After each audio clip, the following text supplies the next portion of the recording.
Good morning, all.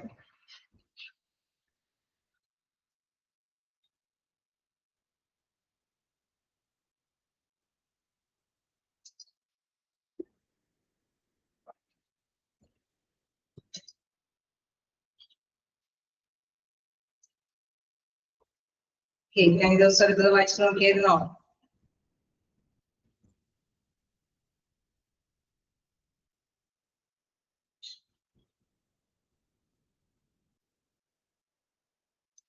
Action here.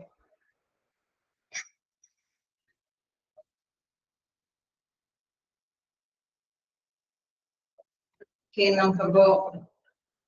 Primary action at the other.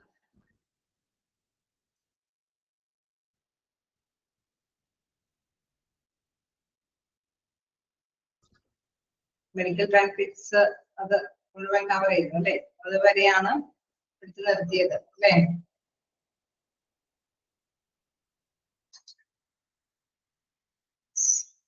Okay, continue here. Then out 7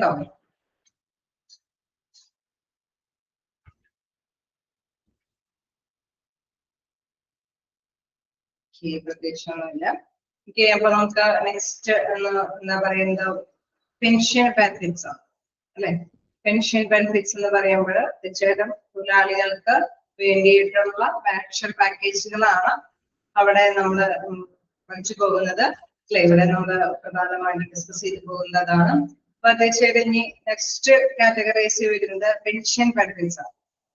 By each category within the pension benefits and the benefits which are covered under the Employees Family Pension Scheme 1971 are as follows. A scheme level 1971.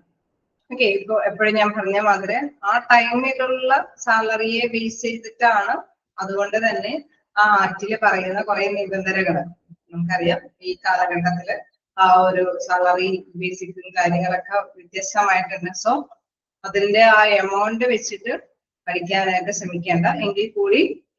beneficial Employees Family Pension Scheme 1971.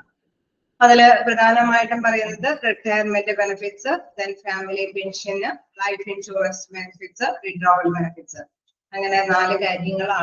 In the scheme employee beneficial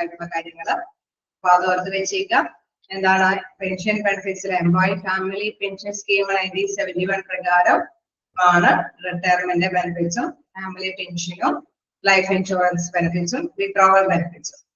Okay, amounts variation in the active employees beneficial package available on amounts variation.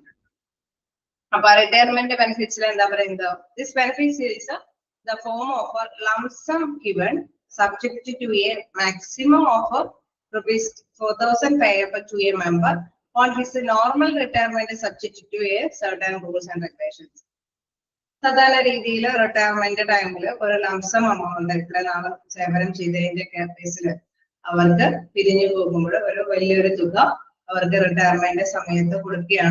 retirement maximum 4,000 okay, variation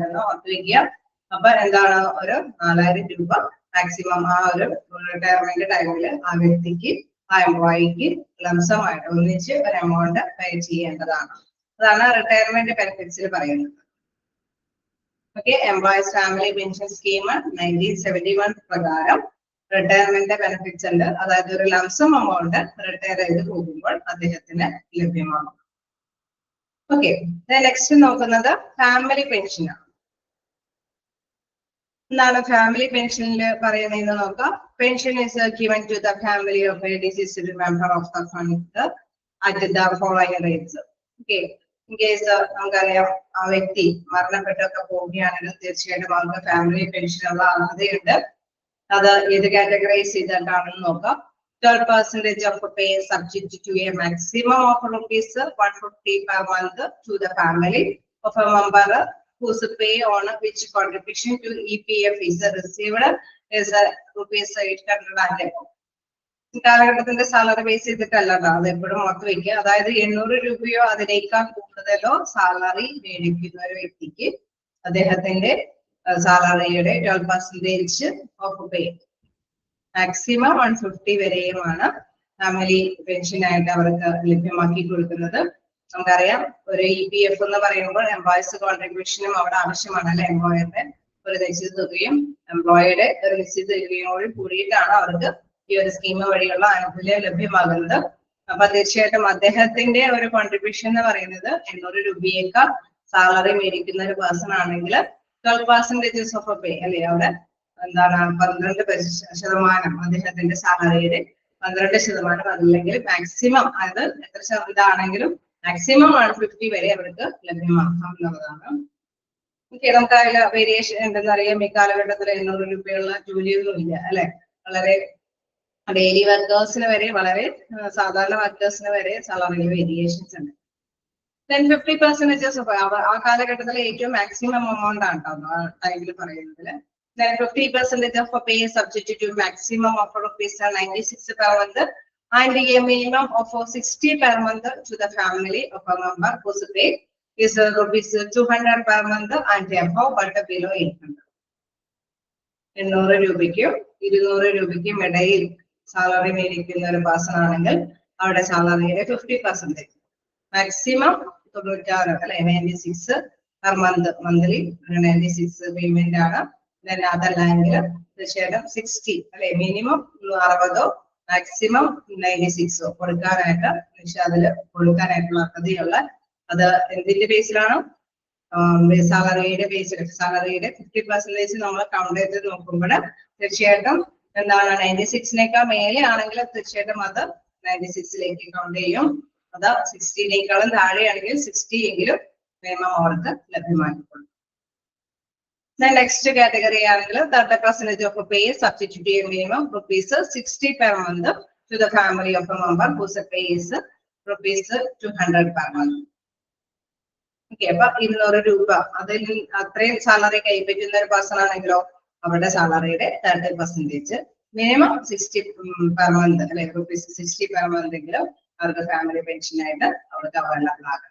തീർച്ചയായിട്ടും ഈ variations ഉണ്ട്, എമൗണ്ട്സിൽ variation ഉണ്ട്. പക്ഷെ ഓർത്ത് വെക്കുക, family pension പ്രകാരം അവര് contribute ചെയ്ത് അല്ലെ, അവരുടെ സാലറിയിൽ നിന്ന് കട്ട് ഔട്ട് ആയിട്ട് അവർ കോൺട്രിബ്യൂട്ട് ചെയ്തതിന്റെ ആനുപാതികമായിട്ടായിരിക്കും അവർക്ക് പെൻഷൻ സ്കീമിൽ അവർക്ക് ലഭ്യമാകുന്ന എമൗണ്ട് എന്നുള്ള കാര്യം ഓർമ്മിക്കുക.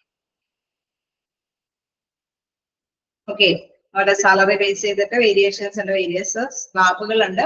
ആ സ്ലാബ് അനുസരിച്ചിട്ടായിരിക്കും അവർക്ക് പെൻഷൻ എമൗണ്ട് കിട്ടുന്നത്. നമുക്ക് എല്ലാവർക്കും അറിയാവുന്നതാണ്, പെൻഷനുകളൊക്കെ എല്ലാവർക്കും അല്ലെ അവൈലബിൾ ആണ്. പക്ഷെ അത് അവരുടെ ആ സാലറി ബേസ് ചെയ്തിട്ട് തന്നെയാണ് അവർക്ക് അവൈലബിൾ ആകുന്നത്.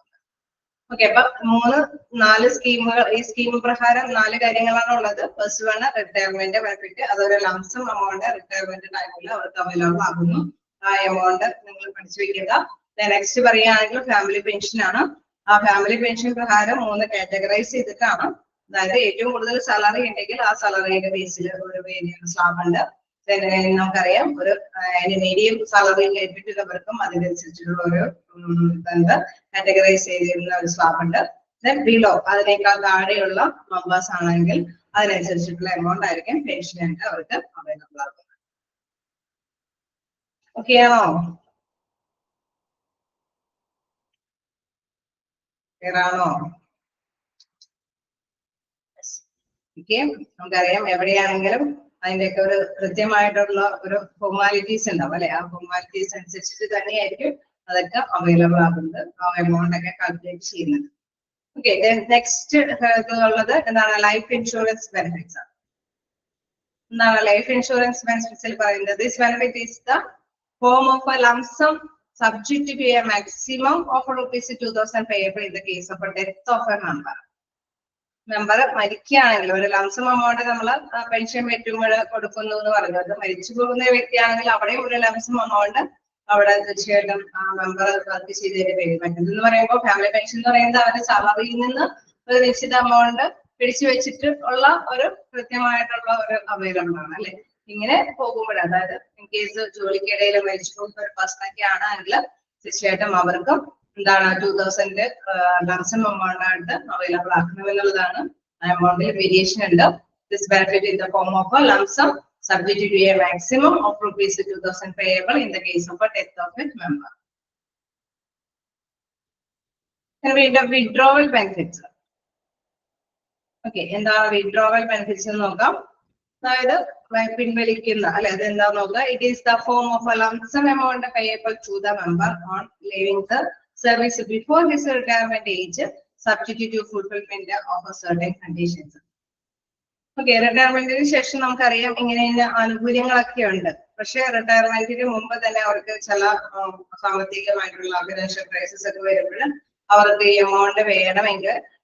rules and regulations in the base our amount retirement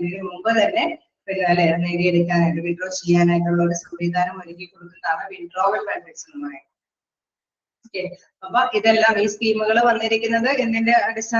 employees family pension scheme 1971 അതിന്റെ പ്രാബല്യത്തിലാണ് ആക്ടിന്റെ കീഴിലാണ് ഇത്തരത്തിലുള്ള ആനുകൂല്യങ്ങൾ എംപ്ലോയിക്ക് ലഭ്യമാകുന്നത്. 4 ആനുകൂല്യങ്ങളാണ്. ഒന്നാമതായിട്ട് റിട്ടയർമെന്റ് ബെനിഫിറ്റ്സ്, then അതൊരു ലംസം എമൗണ്ട് അവർക്ക് റിട്ടയർമെന്റ് ടൈമിൽ കൊടുക്കുന്നതാണ്. മറ്റൊന്ന് ഫാമിലി പെൻഷൻ ആണ്. ഫാമിലി പെൻഷൻ എന്ന് പറയുമ്പോൾ അവരുടെ കോൺട്രിബ്യൂഷനെ ബേസ് ചെയ്തിട്ടാണ് അവർക്ക് എമൗണ്ട് അവൈലബിൾ ആകുന്നത്. then ഡെത്ത് സംഭവിക്കുകയാണെങ്കിൽ ലൈഫ് ഇൻഷുറൻസ് ബെനിഫിറ്റ് ഉണ്ട്. അതുപോലെ തന്നെ ഇങ്ങനെയുള്ള ബെനിഫിറ്റ്സുകൾ റിട്ടയർമെന്റിന് ശേഷം അവർക്ക് ലഭ്യമാകുന്നതാണ്. അതിന്റെ ബേസിൽ അല്ലെ അവർക്ക് ആ എമൗണ്ടിന്റെ ആനുകൂല്യം എത്രത്തോളം എമൗണ്ട് ഉണ്ടോ അതിന്റെ ബേസിൽ അവർക്ക് വേണമെങ്കിൽ നേരത്തെ പിൻവലിക്കാനുള്ള ഒരു റൂൾസ് റെഗുലേഷൻസിന്റെ ബേസിൽ അല്ലെ ചില സർട്ടൻ കണ്ടീഷൻസിന്റെ ബേസിൽ വിഡ്രോ ചെയ്യാനായിട്ടുള്ള ഒരു സൗകര്യം കൂടി ഒരുക്കി കൊടുക്കുന്നു. ഒക്കെയാണോ? വിഡ്രോവൽ ബെനിഫിറ്റ്സ് ഒക്കെ ജസ്റ്റ് ഒന്ന് നോട്ട് ചെയ്തേര്. ഏത് തരത്തിലുള്ള ബെനിഫിറ്റ്സ് ആണ് അല്ലെ അവിടെ സർട്ടൻ റൂൾസ് ആൻഡ് റെഗുലേഷൻസിന്റെ ബേസിൽ അവർക്ക് ലംസം എമൗണ്ട് വിഡ്രോ ചെയ്യാനായിട്ടുള്ള ഒരു സംവിധാനമാണ് അവിടെ ഒരുക്കി കൊടുക്കുന്നത്. ക്ലിയർ അല്ലേ?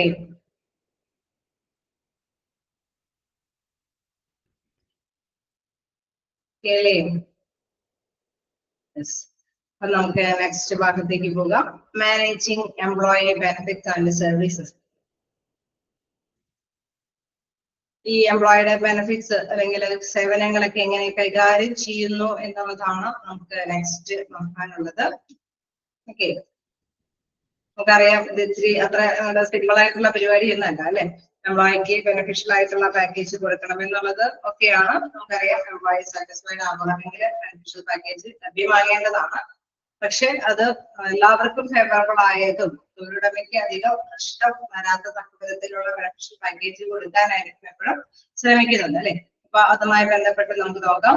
Due to the fact that the different types of benefits are an integral part of the total reward system, there must be a match between the benefits plans and the organization objectives of the firm.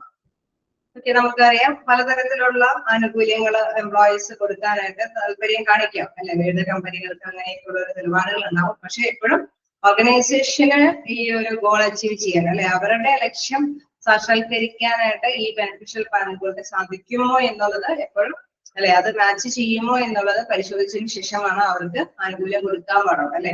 ഈ ഓഫറുകൾ കൊടുക്കുമ്പോൾ തീർച്ചയായിട്ടും ഓർഗനൈസേഷന് അതിൻ്റെതായിട്ടുള്ള ലക്ഷ്യം നേടിയെടുക്കാൻ പറ്റുമോ? എംപ്ലോയിയെ satisfy ചെയ്യാനായിട്ട് ഒരുപാട് ആനുകൂല്യങ്ങൾ ഓഫർ ചെയ്യുമ്പോൾ അത് നഷ്ടത്തിലേക്ക് പോകാൻ സാധ്യതയാണെങ്കിൽ തീർച്ചയായിട്ടും നമുക്കറിയാം കമ്പനി കൂട്ടിപ്പോകേണ്ട അവസ്ഥ അല്ലെ. അപ്പൊ കമ്പനിക്ക് നിലനിൽപ്പ് ഉണ്ടാവുകയും വേണം, ഒപ്പം എംപ്ലോയീസ് സാറ്റിസ്ഫൈഡ് ആയിട്ട് വർക്ക് ചെയ്ത് പ്രൊഡക്ഷൻ അല്ലെ പ്രൊഡക്ടിവിറ്റി ഉത്പാദനക്ഷമത കൂട്ടാനായിട്ടുള്ള സാഹചര്യം അവിടെ ഉണ്ടാക്കുകയും വേണം. അപ്പൊ അത് മാച്ചബിൾ ആണോ എന്നുള്ളത് എപ്പോഴും ശ്രദ്ധിക്കേണ്ടതുണ്ട്. These goals can be fulfilled by establishing operational objectives for the benefit plans and then creating such a plan which has the capabilities of meeting these objectives. Okay, നമുക്കറിയാം എപ്പോഴും അല്ലെ ദൈനംദിന പ്രവർത്തനങ്ങളിലൊക്കെ ഈ പ്ലാനുകൾ കൊണ്ട് നമുക്കറിയാം ആ ഒരു ഗോളുകൾ അച്ചീവ് ചെയ്യാൻ പറ്റണം അല്ലെ. ഇൻ കേസ് ഭാവിയിൽ മാത്രം ഗുണകരമാണ് എന്നുള്ള ഒരു അസംഷനിൽ ഒരുപാട് നാളത്തേക്ക് വേണ്ടി വെയിറ്റ് ചെയ്യാണെങ്കിൽ ഒരുപാട് റിസ്ക് എടുത്തിട്ട് ഫണ്ടൊക്കെ ചെലവഴിച്ച് കഴിഞ്ഞാൽ അത് ബുദ്ധിമുട്ടാണ് അല്ലെ. ദൈനംദിനമായിട്ട് തന്നെ അവിടെ സാറ്റിസ്ഫൈ ചെയ്ത എംപ്ലോയി അല്ലെ അവരുടെ കമ്മിറ്റ്മെന്റ് അവരെ സിൻസിയർ ആയിട്ട് വർക്ക് ചെയ്യാനായിട്ടുള്ള ഒരു ശ്രദ്ധ ഒരു രീതി അവിടെ ഫോളോ ചെയ്ത് പോകേണ്ടതുണ്ട്. So these goals can be fulfilled by establishing operational objectives for the benefit plans and then creating such a plan which has the capabilities of meeting these objectives. ഈ ലക്ഷ്യങ്ങളെല്ലാം തന്നെ നേടിയെടുക്കാനായിട്ട് കേപ്പബിൾ ആയിട്ടുള്ള പ്ലാൻ ആണോ എന്നൊക്കെ ചിന്തിക്കണം. Insurance കൊടുക്കുകയാണെങ്കിൽ family pension ആണ്, ചിലതൊക്കെ statutory ആയിട്ടുള്ള ബെനിഫിഷ്യൽ പാക്കേജുകളുണ്ട്, നമ്മൾ കണ്ടതാണ്. അതൊക്കെ മസ്റ്റായിട്ടും കമ്പനി ഫോളോ ചെയ്ത് പോകണം അല്ലെ, എന്തെങ്കിലും പെനാൽറ്റീസും കാര്യങ്ങളൊക്കെ വരാൻ സാധ്യതയുണ്ട്. അതിനപ്പുറം നമ്മൾ എന്തെങ്കിലും ബെനിഫിഷ്യൽ പാക്കേജുകൾ തൊഴിലാളികൾക്ക് വേണ്ടിയിട്ട് റിസ്ക് എടുത്ത് കൊടുക്കുന്നുണ്ടെങ്കിൽ അത് എപ്പോഴും കമ്പനിയുടെ ഒബ്ജക്റ്റീവ്സ് നേടിയെടുക്കാൻ പര്യാപ്തമാണോ എന്നുള്ളത് അനലൈസ് ചെയ്യേണ്ടതാണ്. In certain cases, the appropriate designing of these types of benefit plans is seen as a one-time decision making rather than as a continuous developing process. ചില സമയത്തൊക്കെ നമുക്കറിയാം ഒരു പ്രാവശ്യം ഓരോ പ്രോസസ്സ് അല്ലെ ഈ ഒരു ബെനിഫിഷ്യൽ ആയിട്ടുള്ള ഒരു പാക്കേജ് തീരുമാനിച്ച് അത് നടപ്പാക്കി കൊടുക്കുക എന്ന് മാത്രം കൊണ്ട് ബെനിഫിഷ്യൽ ആയിട്ടുള്ള ഒരു കാര്യമല്ല. ചിലപ്പോൾ അതിന്റെ പിന്തുടർച്ച എന്നുള്ള അടുത്ത പാക്കേജും കാര്യങ്ങളൊക്കെ കൊടുക്കണം അല്ലെ. ചിലപ്പോൾ ഇതിന്റെ ആനുകൂല്യങ്ങൾ കൈപ്പറ്റുന്നതനുസരിച്ചിട്ട് അവർ മോട്ടിവേറ്റഡ് ആണെങ്കിൽ ഓക്കെ, അതിനനുസരിച്ചിട്ട് ഇച്ചിരിയും കൂടി ചില അതിനോട് ചേർന്ന വിധത്തിലുള്ള ചില ആനുകൂല്യങ്ങൾ കൂട്ടിച്ചേർക്കണം. അപ്പൊ അതിനനുസരിച്ച് അപ്പൊ ഒരു കണ്ടിന്യൂസ് ആയിട്ടുള്ള ഒരു പ്രോസസ്സ്, ഡെവലപ്മെന്റ് പ്രോസസ്സ് അവിടെ മെയിൻറ്റെയിൻ ചെയ്തിട്ട് കൊണ്ടുപോകേണ്ടതുണ്ടാവാം. In fact, the benefit plans which were suitable for the workforce of previous years may not provide the same results for the present or future employees. Okay, നമുക്കറിയാം പഴയ കാലഘട്ടത്തില് ഇപ്പൊ നമ്മൾ കണ്ടതാണ് അല്ലെ, കുറെ സ്കീമും കാര്യങ്ങളും അതിന്റെ അമൗണ്ട്സിന്റെ വേരിയേഷൻസ് ഒക്കെ കണ്ടതാണ്. അപ്പൊ പഴയ കാലഘട്ടത്തിലെ ചില ഓഫറുകളൊക്കെ കൊടുത്തിട്ടുണ്ടെന്ന് വെച്ച് ആ രീതി തന്നെ ഇപ്പോഴത്തെ എംപ്ലോയീസിനും അഡോപ്റ്റ് ചെയ്യാന്ന് പറയുന്നത് നടക്കുന്ന കാര്യമല്ല. കാരണം നമുക്കറിയാം എംപ്ലോയീസിന്റെ ആഗ്രഹങ്ങളും താല്പര്യങ്ങളും മറ്റെല്ലാം വേരിയേഷൻസ് സംഭവിച്ചിട്ടുണ്ട്. സോ ആ വേരിയേഷൻസ് എന്താണെന്ന് തിരിച്ചറിഞ്ഞിട്ട് അവർക്ക് അനുയോജ്യമായിട്ടുള്ള ബെനിഫിഷ്യൽ പാക്കേജുകളൊക്കെ കമ്പനി തീരുമാനിക്കേണ്ടതായിട്ട് വരും അല്ലെ. ഒരിക്കലും may not provide the same results for the present or future employees അല്ലെ. അവിടെ വരാനിരിക്കുന്ന എംപ്ലോയീസ് അല്ലെങ്കിൽ നിലവിലുള്ള എംപ്ലോയീസിന് ആ ട്രഡീഷണൽ ആയിട്ട് നമ്മൾ പരമ്പരാഗതമായിട്ട് എന്താണോ കൊടുത്തത് ആ ഓഫർ തന്നെ കൊടുത്തുകൊണ്ട് പോയി കഴിഞ്ഞാൽ ചിലപ്പോൾ നമുക്കറിയാം ആ കമ്പനിക്ക് ഗുണം ചെയ്യുമെന്ന് നിർബന്ധമില്ല. സോ നന്നായിട്ട് തന്നെ കെയർഫുൾ ആയിട്ട് തന്നെ അത് കൈകാര്യം ചെയ്യേണ്ടതാണ്. There must be a proper administration of benefits and service by the organizations. There can be incidents of lawsuits and civil penalties for those organizations which do not properly administer benefits and services. Okay, നമ്മൾ നേരത്തെ പറഞ്ഞ മാതിരി എന്താണ്, നമ്മൾ ചില കാര്യങ്ങളൊക്കെ beneficial ആയിട്ടുള്ള പാക്കേജുകളൊക്കെ തീരുമാനിക്കുമ്പോൾ ഒട്ടും ഒഴിച്ചുകൂടാൻ പറ്റാത്ത ചില കാര്യങ്ങളുണ്ട്. അതെന്തായിരിക്കും? നിയമത്തിന് കീഴിലുള്ള ബെനിഫിറ്റ്സുകളൊക്കെ അവിടെ ലഭ്യമാക്കണം, മസ്റ്റായിട്ട് അവൈലബിൾ ആക്കണം. എന്റെ പേരില്ലേ ഒരു നിയമപരമായിട്ട് ഇന്ന് എത്രയും അംഗങ്ങളിൽ കൂടുതൽ എംപ്ലോയീസ് വർക്ക് ചെയ്യുന്ന സ്ഥാപനങ്ങളിൽ PF ആനുകൂല്യം കൊടുക്കണം, ഗ്രാറ്റുവിറ്റി കൊടുക്കണം അല്ലെ, അങ്ങനെ എന്തെങ്കിലുമൊക്കെ ESI വേണം, അങ്ങനെ എന്തെങ്കിലുമൊക്കെ തീർച്ചയായിട്ടും നിയമപരമായിട്ട് തന്നെ കൊടുക്കേണ്ടതുണ്ടെങ്കിൽ തീർച്ചയായിട്ടും അത് കൊടുക്കേണ്ട നിർബന്ധമല്ലേ? ആണോ? ശരിയാണോ? ഫസ്റ്റായിട്ട് കൊടുക്കേണ്ടി വരില്ലേ?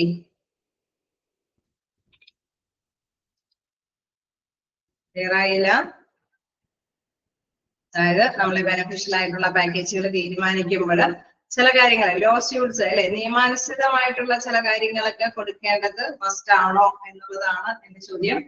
അത് കൊടുത്ത് അത് എംപ്ലോയീസിന് അർഹതപ്പെട്ടത് നിയമപരമായിട്ട് അർഹതപ്പെട്ടതാണെങ്കിൽ അത് മസ്റ്റായിട്ട് കൊടുക്കേണ്ടതല്ലേ?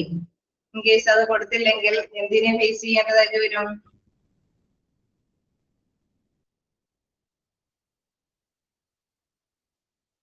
ഞാൻ മാത്രം ക്ലാസ് എടുത്താല് നമുക്ക് ക്യാച്ച് ചെയ്ത് പോകാനായിട്ട് പറ്റില്ല. അതുകൊണ്ടാണ് കേട്ടോ ഞാൻ ചോദിക്കുന്നത്. കാരണം ചിലരൊക്കെ ഓൺ ചെയ്ത് വെച്ചിട്ട് അങ്ങനെ പോകും. ഓക്കെ, അങ്ങനെ പോയി കഴിഞ്ഞാൽ ചിലത് ക്യാച്ച് ചെയ്യാൻ പറ്റാതെ വരും. സോ നോക്കാം, എന്താണ് ഇവിടെ തന്നെ ആയിരിക്കാൻ ശ്രമിക്കുക. ഇതിൽ പ്രധാനമായിട്ടും പറയുന്നുണ്ട് എന്താണ്, നമ്മൾ ബെനിഫിഷ്യൽ ആയിട്ടുള്ള പാക്കേജുകൾ കൊടുക്കുമ്പോൾ മസ്റ്റായിട്ട് കൊടുക്കേണ്ടത് കൃത്യമായിട്ട് തന്നെ പ്രൊവൈഡ് ചെയ്യണം. അതല്ല എങ്കിൽ പ്രോപ്പർ ആയിട്ട് കൊടുത്തില്ല എങ്കിൽ നമുക്കറിയാം സിവിൽ പെനാൽറ്റീസിനൊക്കെ ഫേസ് ചെയ്യേണ്ടതായിട്ട് വരും. Then hiring a benefits administrator or an HR manager can provide to be a less costly solution. എപ്പോഴും നമുക്കറിയാം അധികം ചെലവില്ലാതെ ബെനിഫിഷ്യൽ പാക്കേജ് കൊടുക്കാനായിരിക്കും തീർച്ചയായിട്ടും എന്താണ് ഹ്യൂമൻ റിസോഴ്സ് മാനേജർ ആണെങ്കിലും അല്ലെ അഡ്മിനിസ്ട്രേറ്റീവ് പവറുള്ളവരാണെങ്കിലും ആലോചിക്കുന്നത്. The activities of developing and managing the benefit for employees are taken care of by the benefits administrator. അപ്പൊ തീർച്ചയായിട്ടും നമുക്കറിയാം അത് നല്ലപോലെ കെയർഫുൾ ആയിട്ട് ഹാൻഡിൽ ചെയ്യേണ്ടത് ആരായിരിക്കും? Benefits administrator. ഈ ബെനിഫിറ്റ്സുകളൊക്കെ അഡ്മിനിസ്ട്രേറ്റ് ചെയ്യുന്ന വ്യക്തികളാണ്. ഇത് ഏറ്റവും കോസ്റ്റ് കുറച്ച രീതിയിൽ ബെനിഫിഷ്യൽ ആയിട്ട്, അതായത് സമയം ഓർഗനൈസേഷന്റെ ലക്ഷ്യം നേടിയെടുക്കാൻ പറ്റുന്ന തരത്തിലുള്ള ബെനിഫിഷ്യൽ പാക്കേജുകളൊക്കെ തീരുമാനിക്കാനായിട്ട് മുൻകൈ എടുക്കേണ്ടത്. Okay, he is also responsible for communicating to the employees about the manner in which the benefit programs function, along with the different standards which must be met by an employee to acquire these benefits. Okay, വീണ്ടും പറയുന്നുണ്ട് different സ്റ്റാൻഡേർഡ്സുകൾ കൂടി അവര് face ചെയ്യുക അല്ലെ. Employees എന്താണ് നേടിയെടുക്കും, ചിലപ്പോൾ അവർക്ക് കുറെ നേരത്തെ കൂട്ടിയിട്ടുള്ള സ്റ്റാൻഡേർഡ് വെച്ചിട്ട് അവരുടെ നിലവാരം അല്ലെ അതിനനുസരിച്ചുള്ള ബെനിഫിഷ്യൽ ആയിട്ടുള്ള പാക്കേജുകളൊക്കെ അവർക്ക് അഡോപ്റ്റ് ചെയ്ത് കഴിഞ്ഞാൽ അല്ലെങ്കിൽ പ്രോഗ്രാംസുകളൊക്കെ ഫാക്ഷനേറ്റ് ചെയ്ത് കഴിഞ്ഞാൽ തീർച്ചയായിട്ടും നമുക്കറിയാം എംപ്ലോയീസിന് എന്താണ് ഇൻട്രസ്റ്റ് എന്നുള്ളത് നല്ല രീതിയിൽ മനസ്സിലാക്കണം, തൊഴിലുടമ മനസ്സിലാക്കണം, അതല്ലെങ്കിൽ അഡ്മിനിസ്ട്രേറ്റീവ് പവറിലുള്ളവർ മനസ്സിലാക്കണം. അപ്പൊ നല്ലൊരു ബെറ്റർ കമ്മ്യൂണിക്കേഷനോട് കൂടിയിട്ടാണ് അത് മനസ്സിലാക്കാനായിട്ട് സാധിക്കുള്ളൂ അല്ലേ. സാധ്യമാണോ? അങ്ങനെയാണോ സാധിക്കുന്നത്? അല്ലെങ്കിൽ തൊഴിലുടമ തന്നെ ഒരു തീരുമാനങ്ങൾ എടുത്തുകൊണ്ട് അവർക്ക് അഡോപ്റ്റ് ചെയ്ത് എന്ത് ബെനിഫിഷ്യൽ ആയിട്ട് ഞങ്ങളുടെ ഓർഗനൈസേഷൻ നിങ്ങൾക്കായിട്ട് ഓഫർ ചെയ്യുന്നതാണെന്ന് പറഞ്ഞ് അവർക്ക് ലഭ്യമാക്കി കൊടുത്താൽ തീർച്ചയായിട്ടും നമുക്ക് ചിലപ്പോൾ അവർക്ക് ആക്സെപ്റ്റ് ചെയ്യണമെന്നില്ല. അവരുടെ ഇൻട്രസ്റ്റ് എന്താണ് അല്ലെങ്കിൽ അവർക്ക് സ്റ്റാൻഡേർഡ് ആയിട്ട് എന്താണ് കൊടുത്തിട്ട് ഏത് തരത്തിലുള്ള നിലവാരം നിറഞ്ഞ ബെനിഫിഷ്യൽ പാക്കേജ് എന്താണെന്ന് മനസ്സിലാക്കിയിട്ട് വേണം അത് ഓഫർ ചെയ്ത് കൊടുക്കാനായിട്ട്. In most of the large organization, benefit administration is a part of the HR department. വലിയ വലിയ ഓർഗനൈസേഷനിൽ ഇത്തരത്തിലുള്ള ബെനിഫിറ്റിലായിട്ടുള്ള കാര്യങ്ങളൊക്കെ കൈകാര്യം ചെയ്യുന്നത് ഏത് ഡിപ്പാർട്ട്മെന്റ് ആണ്? എല്ലാവരും ഇവിടുന്ന് വിട്ടുപോവുകയാണോ? നോക്കുക, ഇതിലേക്ക് ശ്രദ്ധിക്കുക. ഏത് ഡിപ്പാർട്ട്മെന്റിന്റെ ഏരിയ ഞാൻ പറഞ്ഞത്? In most of the large organization, HR department. ഇതിലെ കോൺസെൻട്രേറ്റ് ചെയ്ത് പോകണ്ട, ചെറിയ ചെറിയ ക്വസ്റ്റ്യൻസ് ഒക്കെ വരാൻ സാധ്യതയുണ്ട്. അപ്പൊ വിച്ച് ഡിപ്പാർട്ട്മെന്റ് ആണ് ഈ ബെനിഫിഷ്യൽ ആയിട്ടുള്ള കാര്യങ്ങളൊക്കെ കൈകാര്യം ചെയ്ത് ഡിപ്പാർട്ട്മെന്റ് അതൊക്കെ ചോദിച്ചു കഴിഞ്ഞാൽ പുറത്ത് വെച്ചേക്കാം. അത് ഇതാണ് നമ്മുടെ ഹ്യൂമൻ റിസോഴ്സ് ഡിപ്പാർട്ട്മെന്റ് ആണ് കൈകാര്യം ചെയ്യുന്നത്. On the other hand, in small organization, the responsibility of the benefit administration is assigned to the individual of a different division or areas. ചെറിയ ചെറിയ സ്ഥാപനമൊക്കെ ആവുമ്പോൾ നമുക്കറിയാം അവര് അല്ലെ എല്ലാ കാര്യങ്ങളും മേൽനോട്ടം വഹിക്കാനൊക്കെ ചിലപ്പോൾ 1-2 പേഴ്സൺസ് ഒക്കെ ആയിരിക്കും. അവര് തന്നെയായിരിക്കും അവിടെയുള്ള എംപ്ലോയീസിനെ ഹാപ്പി ആക്കാൻ അല്ലെങ്കിൽ ഇൻട്രസ്റ്റ് ഒക്കെ അല്ലെങ്കിൽ അവർക്ക് മോട്ടിവേഷൻ ഒക്കെ കൊടുക്കാനായിട്ടുള്ള കാര്യങ്ങളൊക്കെ തീരുമാനിക്കുന്നത്. അതേസമയം വലിയ വലിയ ഓർഗനൈസേഷൻ ആവുമ്പോൾ വ്യത്യസ്ത ഡിപ്പാർട്ട്മെന്റുകൾ ഉണ്ടാവും. അവിടെ ഹ്യൂമൻ റിസോഴ്സ് ഡെവലപ്മെന്റ് അല്ലെ അതുമായി ബന്ധപ്പെട്ട ഡിപ്പാർട്ട്മെന്റ് തന്നെയായിരിക്കും ഇത്തരത്തിലുള്ള ബെനിഫിഷ്യൽ പാക്കേജുകളൊക്കെ തീരുമാനിക്കുന്നത്. Then most of the time, the benefit administrator is involved in the coordination of the existing benefit plans. Okay, അപ്പൊ അഡ്മിനിസ്ട്രേറ്റീവ് പവറിലുള്ളവരെ തീർച്ചയായിട്ടും നമുക്കറിയാം ഇത്തരത്തിലുള്ള ആനുകൂല്യങ്ങളൊക്കെ അല്ലെ എല്ലാവരിലേക്കും എത്തിക്കേണ്ടത് ആവശ്യമാണ്. ഒരു വലിയ വലിയ ഓർഗനൈസേഷൻ ഒക്കെ ആവുമ്പോൾ എന്തെങ്കിലും ബെനിഫിഷ്യൽ ആയിട്ടുള്ള പാക്കേജുകൾ തീരുമാനിച്ചിട്ടുള്ള ഒരു മേഖലയിൽ മാത്രം അത് ഒതുങ്ങി നിൽക്കാൻ പാടില്ല അല്ലെ. എല്ലാവർക്കും അത് കൈകാര്യം ചെയ്തൊക്കെ കൊടുക്കണം. അപ്പൊ അതെല്ലാം ഏകോപിപ്പിച്ച് കൊണ്ടുപോകാനായിട്ട് അഡ്മിനിസ്ട്രേറ്ററിന് നല്ല റോളുകൾ ഉണ്ട് എന്നുള്ളതാണ് ഇവിടെ എടുത്ത് പറയുന്നത്. ഓക്കെ, അപ്പൊ നമ്മൾ കണ്ടത് എന്താണ്? മാനേജിങ് എംപ്ലോയി ബെനിഫിറ്റ്സ് സർവീസ് അല്ലെ. ഇനി നമുക്ക് അതായത് അതിൽ പ്രധാനമായിട്ടും നമ്മൾ പങ്കുവെച്ച കാര്യം ബെനിഫിഷ്യൽ ആയിട്ടുള്ള പാക്കേജുകൾ എംപ്ലോയീസിന് ലഭ്യമാക്കേണ്ടതുണ്ട്. അത് നല്ല രീതിയിൽ കെയർഫുൾ ആയിട്ട് തന്നെ കൈകാര്യം ചെയ്യണം. അത് എല്ലാവരിലേക്കും എത്തിക്കേണ്ടതുണ്ട്. കോസ്റ്റ് ചുരുങ്ങി ഓർഗനൈസേഷന്റെ ലക്ഷ്യം സാക്ഷാത്കരിക്കാൻ പറ്റുന്ന തരത്തിലുള്ള ബെനിഫിഷ്യൽ പാക്കേജുകളാണ് കൈകാര്യം ചെയ്ത് കൊടുക്കേണ്ടത്.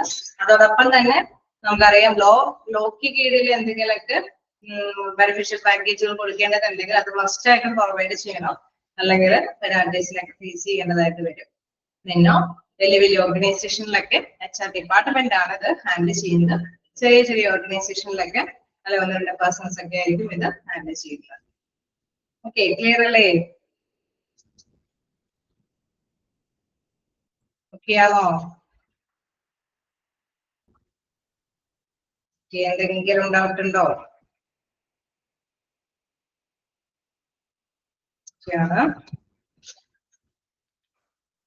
ഓക്കെ, നമുക്ക് നെക്സ്റ്റ് നോക്കാനുള്ളത് ഇവിടെ റെസ്പോണ്ട് ഇച്ചിരി കുറവാണ്. മറ്റു ക്ലാസ്സുകളെ പോലെയല്ല ഞാൻ ചോദ്യങ്ങൾ അതുകൊണ്ട് തന്നെ പരമാവധി കുറച്ചേ ചോദിക്കാറുള്ളൂ. കാരണം റെസ്പോൺസ് കുറവായത് കൊണ്ടാണ്. പക്ഷെ നിങ്ങൾ റെസ്പോണ്ട് ചെയ്ത് തന്നെ പോവുകയാണെങ്കിൽ കുറച്ച് എന്താ പറയാ ബോറടിക്കാതെ ക്ലാസ് മുന്നോട്ട് പോകാൻ സാധിക്കും. എന്തെങ്കിലും ഡൗട്ടുകളോ അല്ലെങ്കിൽ അതേപോലെ തന്നെ ഓക്കെ ആണല്ലോ അല്ലെ എന്തെങ്കിലുമൊക്കെ റെസ്പോണ്ട് ചെയ്യാനായിട്ട് ശ്രമിക്കാം. വീണ്ടും നമുക്ക് നോക്കാം. The different types of consideration in the administration of benefits and services are stated below. നോക്കാം എന്താണ് അഡ്മിനിസ്ട്രേറ്റീവ് ലെവലില് ഈ ബെനിഫിഷ്യൽ ആയിട്ടുള്ള കാര്യങ്ങളൊക്കെ കൈകാര്യം ചെയ്യുമ്പോൾ പല കാര്യങ്ങളും ശ്രദ്ധിക്കണം അല്ലെ. സ്റ്റേറ്റ് അത് എന്തൊക്കെ കാര്യങ്ങളിലാണ് കോൺസെൻട്രേഷൻ കീപ്പ് ചെയ്യേണ്ടത് എന്നുള്ള കാര്യം നോക്കാം. ഫസ്റ്റ് ആണ് deciding recipients of benefits. Okay, അതായത് നമ്മൾ ആർക്കാണ് അല്ലെ ഈ ആനുകൂല്യങ്ങൾ സ്വീകരിക്കേണ്ടവരാരാണ് അല്ലെ, അതാണ് മോസ്റ്റ്ലി ആദ്യം തന്നെ ശ്രദ്ധിക്കും. വലിയ വലിയ ഓർഗനൈസേഷൻ ആകുമ്പോൾ ആർക്കൊക്കെ ഈ ആനുകൂല്യങ്ങൾ പ്രൊവൈഡ് ചെയ്യണം അല്ലെ. മോസ്റ്റ്ലി നമുക്കറിയാം ഭൂരിഭാഗം എംപ്ലോയീസിനും ആനുകൂല്യങ്ങൾക്ക് പറ്റുന്ന തരത്തിലുള്ള കാര്യങ്ങളായിരിക്കും അവർ തീരുമാനിക്കുന്നത്. അപ്പൊ ആർക്കൊക്കെ ഈ ആനുകൂല്യങ്ങൾ കൊടുക്കേണ്ടതുണ്ട് എന്നുള്ളത് ചിന്തിക്കുന്നത് ഓർഗനൈസേഷൻ പ്രധാനമായിട്ടും അഡ്മിനിസ്ട്രേറ്റീവ് പവറുള്ളവർ ചിന്തിക്കുന്നുണ്ട്.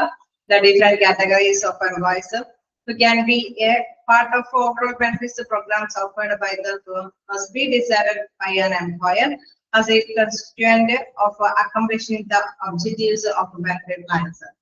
ഓക്കെ, നമുക്കറിയാം ഈ കാര്യങ്ങൾ അല്ലെ. ഫേം തന്നെ നമുക്ക് തീരുമാനിക്കും, തീർച്ചയായിട്ടും തീരുമാനിക്കും ആർക്കൊക്കെയാണ് ഈ ആനുകൂല്യങ്ങൾ ശരിക്കും ലഭ്യമാകേണ്ടത്, ഇത് കാറ്റഗറൈസ് ചെയ്തുള്ള പേഴ്സൺസ് ഒക്കെ ആണ് ഈ ആനുകൂല്യങ്ങൾ കൊടുക്കേണ്ടതെന്നുള്ളത് തീർച്ചയായിട്ടും തൊഴിലുടമ അല്ലെങ്കിൽ ബന്ധപ്പെട്ടവരൊക്കെ ഒന്നിച്ചിരുന്ന് ആലോചിച്ചുറപ്പിക്കും. ഫോളോയിങ് ആണ് ഇൻക്ലൂഡഡ് ഇൻ ദിസ്. അങ്ങനെ വരുമ്പോൾ എന്തൊക്കെ കാര്യങ്ങളാണ്, ഏതൊക്കെ കാറ്റഗറൈസ് ചെയ്തിട്ടുള്ള പേഴ്സൺസ് ആണെന്ന് താഴെ പറയുന്നത് നോക്കുക. ഫസ്റ്റ് വൺ പറയുന്നത് active full time employees. Okay, അതായത് ഇപ്പോഴും നിലവിലെ അല്ലെ നല്ല ഫുള്ളായിട്ട് ആക്റ്റീവായിട്ട് പാർട്ടിസിപ്പേറ്റ് ചെയ്യുന്ന എംപ്ലോയീസ്, അതായത് ഫുൾ ടൈം ഉള്ള workers, depend members of active full time employees, full time work ചെയ്യുന്നവരുടെ ആശ്രിതര്. Then employee who have retired from the job, ജോബിൽ നിന്ന് റിട്ടയർ ചെയ്തിരിക്കുന്ന employees, depends of retired employees, അതായത് റിട്ടയർ ചെയ്തിരിക്കുന്ന എംപ്ലോയിയുടെ ആശ്രിതര്. Then പാർട്ട് ടൈം എംപ്ലോയീസ്, അതായത് അല്ലെ full time അല്ലാതെ പകുതി സമയം ജോലി ചെയ്യുന്ന employees, depends of part time employees അവരുടെ ആശ്രിതര്. എംപ്ലോയീസ് ഹു ആർ ഡിസേബിൾഡ്, എന്തെങ്കിലും അംഗവൈകല്യം അങ്ങനെ എന്തെങ്കിലുമൊക്കെ ഉള്ള വ്യക്തികൾ, ഡിപെൻഡ്സ് ഓഫ് ഡിസേബിൾഡ് എംപ്ലോയീസ് അവരുടെ ആശ്രിതര്. സർവൈവേഴ്സ് ഓഫ് ഡിസീസ്ഡ് എംപ്ലോയീസ്, മരിച്ചുപോയ മരണമടഞ്ഞിരിക്കുന്ന employees. Then employees who have quit the employment. Okay, അതായത് നിലവില് എംപ്ലോയ്മെന്റിൽ നിന്ന് തൊഴിലിൽ നിന്ന് വിരമിച്ചു പോയി വിട്ടുപോയിരിക്കുന്നവര്. Depend on employee who have quit the employment, നിലവില് വിട്ടുപോയിരിക്കുന്നവരുടെ ആശ്രിതര്. Employee who are separated from the employment temporary, അവിടെ കുറച്ച് നാളത്തേക്ക് ലീവായിട്ട് പോയിരിക്കുന്നവര്, കേസ് ടെമ്പററി ആയിട്ട് ലീവ് എടുത്ത് പോയിരിക്കുന്നവര്. Then depends of employee who are separated from employment temporary, അതായത് ലീവ് എടുത്ത് പോയിരിക്കുന്നവരുടെ ആശ്രിതര്. അപ്പൊ അത്തരത്തിലുള്ള കാറ്റഗറൈസ് ചെയ്തിട്ടുള്ള പേഴ്സൺസിനാണ് ഈ ആനുകൂല്യങ്ങൾ കൊടുക്കാനായിട്ട് എംപ്ലോയർ തീരുമാനിക്കുന്നത്. ഏത് കാറ്റഗറൈസ് ഉള്ള ആൾക്കാർക്കാണ് കൊടുക്കണേ എന്നുള്ളത് ഒരു ഡിസിഷൻ എടുക്കേണ്ടതുണ്ട്. അപ്പൊ ഇത്തരത്തില് കാറ്റഗറൈസ് ചെയ്തിട്ടാണ് ആ ഡിസിഷൻ അവര് എടുക്കാനായിട്ട് ശ്രമിക്കുന്നത്. ഓക്കെ അല്ലേ?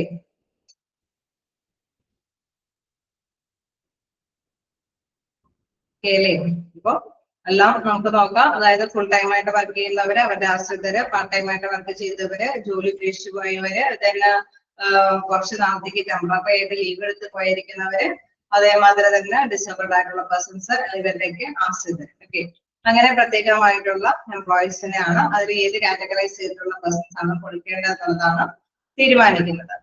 സെക്കൻഡ് കാര്യം എന്താണെന്ന് വെച്ചാൽ determining the inclusion of our retires in the plan.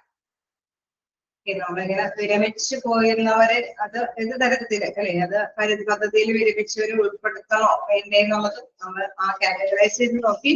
എങ്കിൽ കൂടി ഒന്നുകൂടി അല്ലെ, അവരുടെ ലോ അനുസരിച്ചിട്ട് ചില നിയമങ്ങളൊക്കെ അവർക്ക് ലഭ്യമാക്കേണ്ടത് മസ്റ്റായിട്ട് ലഭ്യമാക്കേണ്ടതുണ്ട് അല്ലെ. അപ്പൊ അതനുസരിച്ചിട്ട് കൊടുക്കേണ്ട കാര്യങ്ങൾ ഉണ്ടെങ്കിൽ അത് തീർച്ചയായിട്ടും ആനുകൂല്യം കൊടുക്കണം.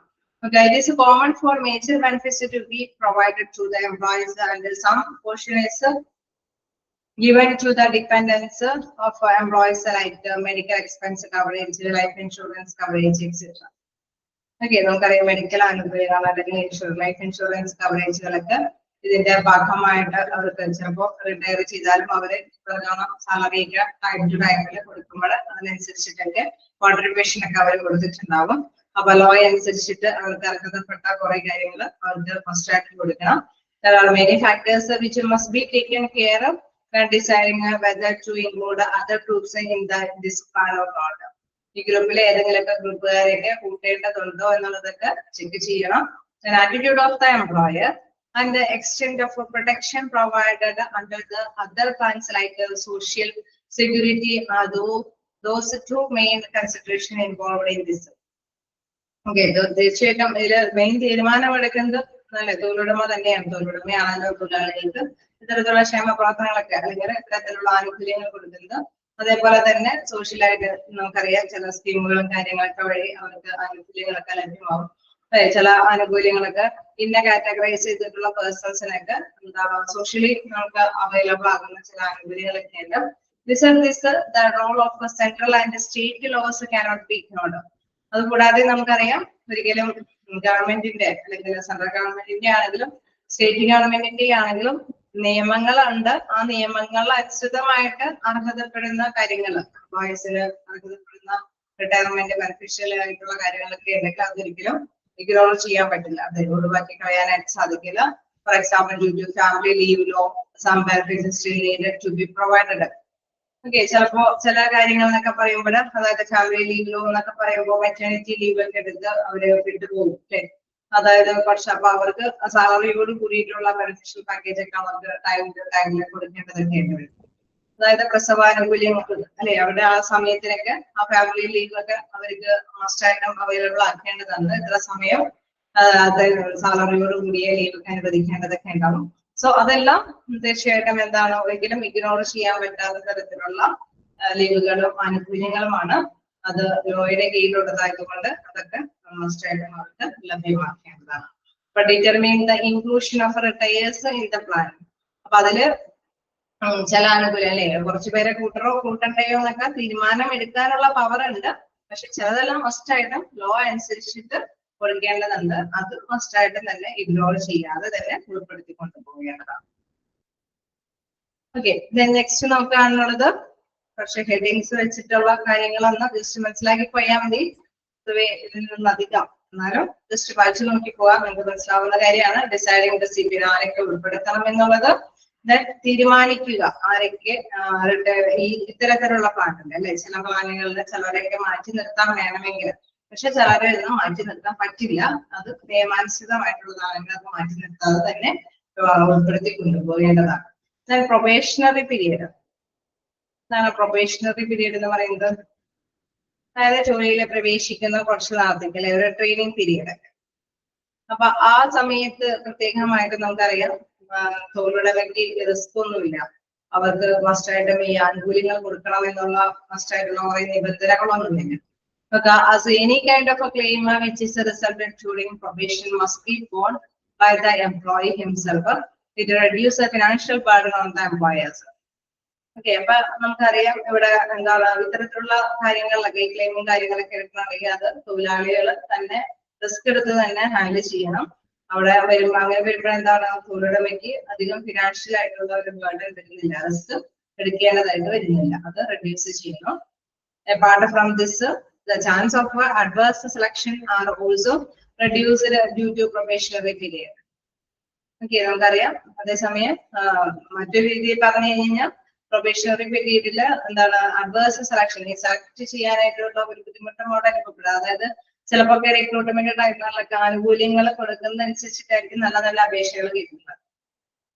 ഓക്കെ, ഇപ്പൊ നല്ല നല്ല അപേക്ഷകൾ കുറെ കിട്ടിക്കഴിയുമ്പോഴാണ് നല്ല പേഴ്സൺസിനൊക്കെ സെലക്ട് ചെയ്യാനായിട്ട് സാധിക്കുള്ളൂ അല്ലെ. റിക്രൂട്ട്മെന്റ് സെലക്ഷനിലും കാര്യങ്ങളിലൊക്കെ പഠിച്ചതല്ലേ. ഓക്കെ, അപ്പൊ ആ പ്രൊബേഷണറി പീരീഡില് ഈ ആനുകൂല്യങ്ങൾ മസ്റ്റായിട്ട് കൊടുക്കണമെന്ന് നിർബന്ധമില്ല എങ്കിലും നല്ല നല്ല എംപ്ലോയീസിനൊക്കെ കിട്ടാനായിട്ട് ചിലപ്പോൾ ഈ ഓഫറുകളൊക്കെ ആവശ്യവുമായിട്ട് വരും അല്ലെ. There will also be reduction in the administrative cost for managing those employees who terminate employment immediately after they join the organization.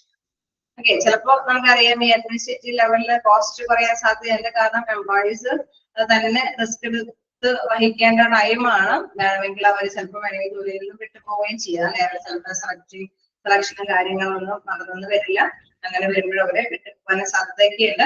So എന്തായാലും എന്താണ് അഡ്മിനിസ്ട്രേറ്റീവ് കോസ്റ്റ് എപ്പോഴും കുറവായിരിക്കും ഈ പ്രൊബേഷണറി പീരീഡ് ടൈമിൽ. In fact the new employees who have some claims are faced with a few financial challenges as they are not eligible for any kind of benefit plans. Benefit പ്ലാൻസുകളൊന്നും eligible ആയിട്ട് വരുന്ന ഒരു സമയമല്ല ഇന്ത്യയിലെ എംപ്ലോയീസിന്റെ ആ പ്രൊബേഷന്റെ പീരീഡ് ആയിട്ട്. The implementation and time frame of a probationary period are reducing, particularly in the medical expense plans, except in the conditions of a high turnover, as most of the organizations are trying to attract new talent. പക്ഷെ തീർച്ചയായിട്ടും നമ്മൾ നേരത്തെ പറഞ്ഞ മാതിരി എന്തെങ്കിലും നടപ്പാക്കുന്നുണ്ട് ഈ probationary ടൈമിലൊക്കെ കുറച്ച് കാര്യങ്ങളൊക്കെ നടപ്പാക്കുന്നുണ്ട് എങ്കിൽ തീർച്ചയായിട്ടും എന്താണ് അത് ഹൈ ടേൺ ഓവർ അല്ലെ, അവിടെ നിന്ന് കമ്പനിയിൽ നിന്ന് വിട്ടുപോവാതെ ഇരിക്കാൻ വേണ്ടിയിട്ട് അവര് ചില ആനുകൂല്യങ്ങളൊക്കെ ലഭ്യമാക്കുന്നതാണ്. അവർ റിസ്ക് എടുത്തിട്ട് ലഭ്യമാക്കിയിട്ട് ചിലപ്പോൾ എംപ്ലോയീസിന് എന്താണെങ്കിലും എംപ്ലോയീസിനെ സെലക്ട് ചെയ്യുന്നതിന് വേണ്ടിയിട്ട് അവര് എന്തെങ്കിലും ഓഫറുകൾ കൊടുക്കാം. പക്ഷെ മോസ്റ്റ്ലി നമുക്കറിയാം പ്രൊബേഷണറി ടൈമിൽ എംപ്ലോയർ എന്തായാലും എംപ്ലോയിക്ക് ഇത് കൊടുക്കണം എന്നുള്ള നിർബന്ധമൊന്നുമില്ല. തീർച്ചയായിട്ടും എംപ്ലോയറിനെ സംബന്ധിച്ച് അല്ലെ അവിടെ ഫിനാൻഷ്യൽ ബർഡൻ കുറയുന്ന ഒരു ടൈമാണ് പ്രൊബേഷണറി പീരീഡില് എംപ്ലോയീസിനെ കൊണ്ട്. പ്രത്യേകിച്ച് ആ കമ്പനികളിലൊക്കെ നമുക്കറിയാം എന്താണ് പ്രൊബേഷണറി പീരീഡില് ആനുകൂല്യങ്ങളൊന്നും കൊടുക്കാതെ അവരെ നിലനിർത്തും. കുറച്ച് കഴിയുമ്പോഴേക്കും അവരെ പിരിച്ചുവിടും അല്ലെ, അവരെ പെർമനന്റ് ആക്കുന്ന ടൈം ആകുമ്പോഴേക്കും പിരിച്ചുവിടും. അങ്ങനെ വരുമ്പോൾ എംപ്ലോയറിനെ സംബന്ധിച്ച് റിസ്ക് ഒന്നുമില്ല. പക്ഷെ ടാലന്റഡ് ആയിട്ടുള്ള എംപ്ലോയീസിനെ കിട്ടുന്നതിന് വേണ്ടിയിട്ട് ചില എംപ്ലോയർ ഇങ്ങനെയുള്ള ഓഫറുകളൊക്കെ സാധ്യതയായിട്ട് നടപ്പാക്കി വരുന്നുണ്ട്. പ്രൊബേഷണറി പീരിയഡ്സ് ക്ലിയർ ആണോ? ആ ഒരു സെന്റൻസിൽ എടുത്തു പറയുന്ന ഒരു കാര്യം നോട്ട് ചെയ്യാം അല്ലെ, അവിടെ ഹിംസെൽഫ് ആയിട്ട് അവര് തന്നെ ഹാൻഡിൽ ചെയ്യേണ്ടതാണ് പ്രൊബേഷണറി പീരിയഡിലുള്ള എംപ്ലോയീസിന്റെ ഒക്കെ എന്തെങ്കിലും ഫിനാൻഷ്യൽ ആയിട്ടുള്ള ബർഡൻ ആയിട്ടുള്ള റിസ്കുകളൊക്കെ അവര് തന്നെ ഹാൻഡിൽ ചെയ്യണം, എംപ്ലോയീസ് തന്നെ ഹാൻഡിൽ ചെയ്യുന്നു. അപ്പൊ ഇൻ കേസ് ഏത് ടൈമിലാണ് എന്താണ് financial in case not eligible for any kind of benefits plans, അത് ഏത് ടൈമിലാണെന്ന് ചോദിച്ചു കഴിഞ്ഞാൽ പുറത്ത് വെച്ചേക്കാം. പ്രൊബേഷണറി പീരീഡിലാണ് അവർക്ക് ഈ ബെനിഫിഷ്യൽ ആയിട്ടുള്ള കാര്യങ്ങൾക്കൊന്നും എലിജിബിൾ ആവാറ്.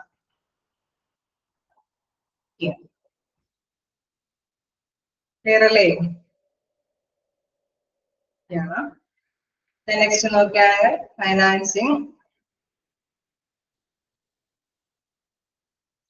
എന്താണ് financing? The employer has to pay a portion of the cost of his or her coverage in several benefits plans.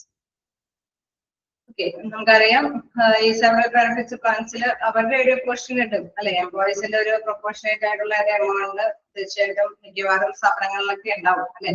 അത് പി എഫിലൊക്കെ ആണെങ്കിൽ ഇത്രയും കോൺട്രിബ്യൂഷൻ ചെയ്യണം എന്നുള്ളത് കൃത്യമായിട്ടുള്ള വ്യവസ്ഥകളൊക്കെ ഉണ്ട്. തൊഴിലുടമയുടെ കോൺട്രിബ്യൂഷൻ എത്രയാണ്, തൊഴിലാളികളുടെ കോൺട്രിബ്യൂഷൻ എത്രയാണെന്നുള്ള വ്യവസ്ഥകളുണ്ട്. പക്ഷെ അതല്ലാതെ മറ്റ് ബെനിഫിഷ്യൽ ആയിട്ടുള്ള പാക്കേജുകളൊക്കെ തീരുമാനിക്കുമ്പോൾ അല്ലെ, ഇപ്പൊ ഇൻ കേസ് ഒരു ടൂർ പാക്കേജ് തന്നെ എന്താണ് കമ്പനി ഓഫർ ചെയ്യാണ്, ഫ്രീ ആയിട്ട് ടൂർ പാക്കേജ് കൊടുക്കുന്ന കമ്പനികളും ഉണ്ട്. പ്രൊപ്പോർഷനേറ്റ് ആയിട്ട് കുറച്ചെങ്കിലും എമൗണ്ട് ഓരോ എംപ്ലോയീസും കോൺട്രിബ്യൂട്ട് ചെയ്യണമെന്ന് ആവശ്യപ്പെടുന്ന കമ്പനികളും ഉണ്ട്. അങ്ങനെയുള്ള സാധ്യതയില്ലേ?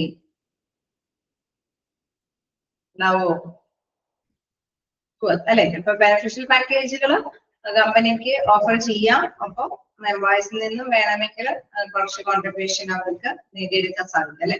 അപ്പൊ the employer has to pay a portion of the cost of his or her coverage of the several benefits plans. This can help the employer financially on the funds which are reserved from this can be used in facilitating other types of benefits to the employees. വേണമെങ്കിൽ ഇങ്ങനെ help എംപ്ലോയർക്ക് financially കുറച്ച് risk എംപ്ലോയിയുടെ ഭാഗത്ത് നിന്ന് കൊടുക്കുകയാണെങ്കിൽ അപ്പൊ തീർച്ചയായിട്ടും ആ ഒരു ഫണ്ട് ഇൻ കേസ് അല്ലെ അവര് ഫുള്ളായിട്ട് കൊടുക്കേണ്ടതല്ലാത്തത് കൊണ്ട് തന്നെ കുറച്ച് ഭാഗം എംപ്ലോയീസ് സഫർ ചെയ്യുന്നത് കൊണ്ട് തന്നെ മറ്റൊരു ഭാഗം അല്ലെ എംപ്ലോയീസിന് മറ്റേതെങ്കിലും ബെനിഫിഷ്യൽ കാര്യങ്ങൾക്കൊക്കെ വേണ്ടി വിനിയോഗിക്കാം. There are different types of arguments covering and opposing the provision of employees' contribution, but in most of the cases, it is a point of argument as this kind of a decision are mainly taken on the basis of a competition or attractive bargaining. Mainly നമുക്കറിയാം തൊഴിലുടമ ഒരുപാട് ഓഫറുകളൊന്നും കൊടുക്കില്ല അല്ലെ, എന്തെങ്കിലുമൊക്കെ contribute ചെയ്യുകയാണെങ്കിൽ കുറച്ച് അവർക്ക് വേണ്ടിയിട്ട് തരാമെന്നുള്ള ഒരു രീതിയായിരിക്കും എപ്പോഴും തൊഴിലുടമ എടുക്കുന്നത് അല്ലെ. അപ്പൊ തൊഴിലാളികൾ എപ്പോഴും എന്താണ് തീർച്ചയായിട്ടും എന്താണ് ആർഗ്യുമെന്റ്സ് അവിടെ വാദപ്രതിവാദങ്ങളൊക്കെ ഉണ്ടാവും അല്ലെ. നമ്മൾ ഇത്രയും കാര്യങ്ങൾ എന്തെങ്കിലും നിങ്ങൾക്ക് നേട്ടങ്ങൾ ഇപ്പൊ ഇൻഷുറൻസ് ആണെങ്കിലും അതാണെങ്കിലും എന്താണെങ്കിലൊക്കെ അവര് ഓഫർ ചെയ്യുന്നുണ്ടെങ്കിൽ തീർച്ചയായിട്ടും എന്തെങ്കിലും കളക്റ്റീവ് ബാർഗൈനിങ് വഴി അല്ലെ എന്തെങ്കിലുമൊക്കെ വിലപേശി ഒരു സംഘടിപ്പിച്ച് ഒരു മീറ്റിംഗ് ഒക്കെ കൂടിയിട്ടായിരിക്കും തൊഴിലുടമ ഒരു കോൺട്രിബ്യൂഷൻ അല്ലെ, ഇവിടെ തൊഴിലാളികളെ കൊണ്ട് മോസ്റ്റ്ലി കോൺട്രിബ്യൂട്ട് ചെയ്യാനായിരിക്കും തൊഴിലുടമ എപ്പോഴും ആഗ്രഹിക്കുന്നത്. സോ എന്തെങ്കിലുമൊക്കെ വാദപ്രതിവാദങ്ങളൊക്കെ നടത്തിയതിനു ശേഷമായിരിക്കും ഒരു തീരുമാനങ്ങൾ എടുക്കുന്നത്. ഇത്തരത്തിലുള്ള ബെനിഫിഷ്യൽ പാക്കേജുകളൊക്കെ അവൈലബിൾ ആക്കുമ്പോൾ അവിടെ തീർച്ചയായിട്ടും ഒരു കോമ്പറ്റീറ്റീവ് ലെവലിൽ ഒരു കളക്റ്റീവ് ബാർഗെയിൻ നടത്തിയിട്ട് എംപ്ലോയറുടെ അല്ലെങ്കിൽ എംപ്ലോയറുടെ കോൺട്രിബ്യൂഷൻ എത്രയാണെന്ന് തീരുമാനിക്കുകയാണ് ചെയ്തു പോകുന്നത്. The employers are trying to select voluntarily or refuse the coverage in situations where contributory financing is implemented for the different types of benefits apart from pension plans. Okay, വേണമെങ്കിൽ തീർച്ചയായിട്ടും തൊഴിലുടമയ്ക്ക് സ്വമേധയാ ചില കാര്യങ്ങളൊക്കെ തീരുമാനമെടുക്കാം അല്ലെ. എത്രത്തോളം ഒപ്പീനിയൻസ് ഒക്കെ വന്നാലും ഫൈനൽ ഡിസിഷൻ തൊഴിലുടമയാണ് എംപ്ലോയിക്ക് ബെനിഫിഷ്യൽ പാക്കേജുകളൊക്കെ ലഭ്യമാക്കി കൊടുക്കുന്നത്.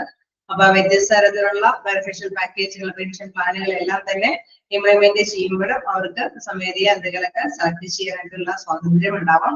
The cost of the employer will additionally get law based on the degree to which coverage is declined by few employees.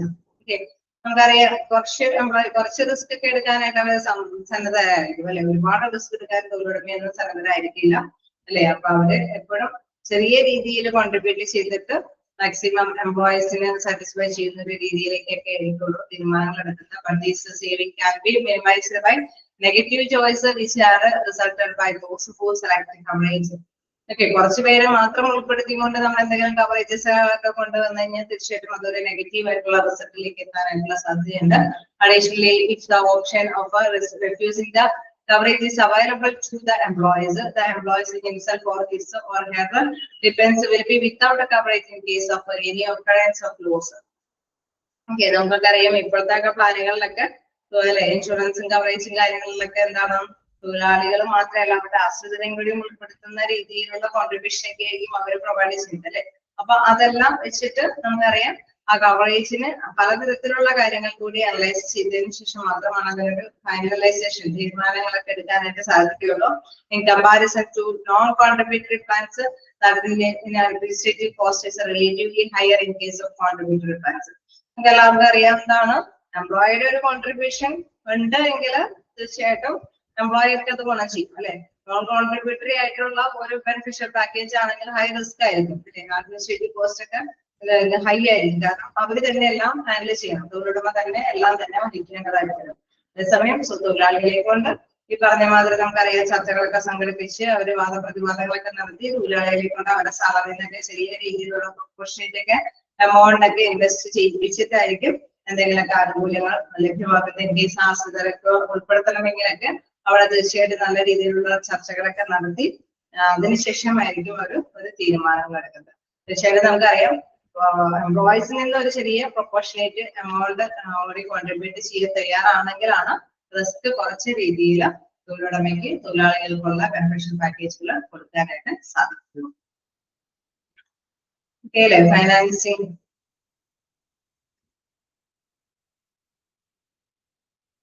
Scheme.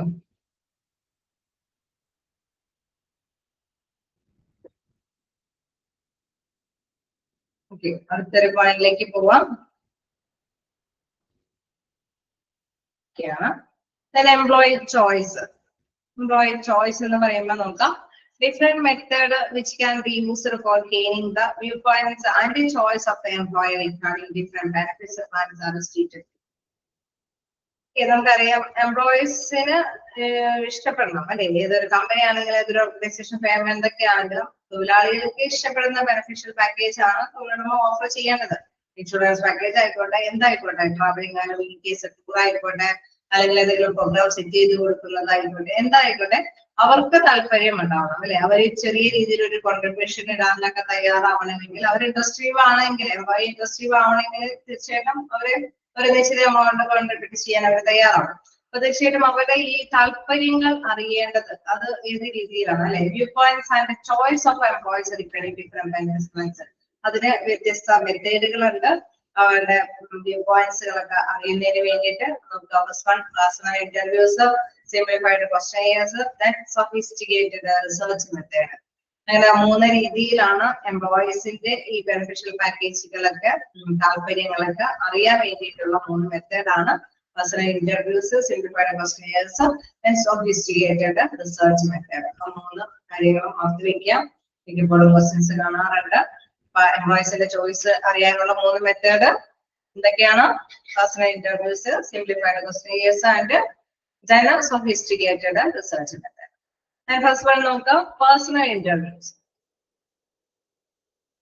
Okay, നോക്കാം. The most effective marketing research method for a small organization or for a benefit plan which include only a limited number of employees is a personal interview with the employees either individually or in small groups.